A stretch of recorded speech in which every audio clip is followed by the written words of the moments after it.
বাংলা বলেন, তাহলে আমাদের বিদেশি চিহ্নিত করতে সুবিধা হবে। এর মানে কি? বাংলায় যারা কথা বলবে তারা বিদেশি? কে বলছেন? বিজেপি বলছে।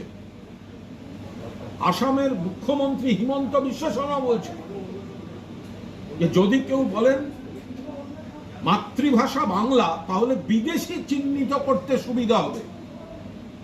আমরা যারা পশ্চিমবঙ্গে থাকি, ভারতবর্ষে থাকি, ভারতের বিভিন্ন রাজ্যে থাকি, বাংলায় কথা বলি, আমরা সবাই বিদেশি। বাঙালিরা পশ্চিমবঙ্গে থাকতে পারেন, অন্য যে কোনো রাজ্যে থাকতে পারেন, ভারতবর্ষের নাগরিক, পশ্চিমবঙ্গের নাগরিক।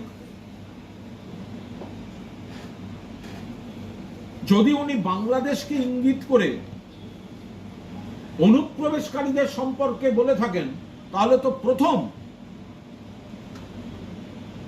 অমিত শাহ বিএসএফ এর ব্যর্থতার কথা ওনার বলা উচিত।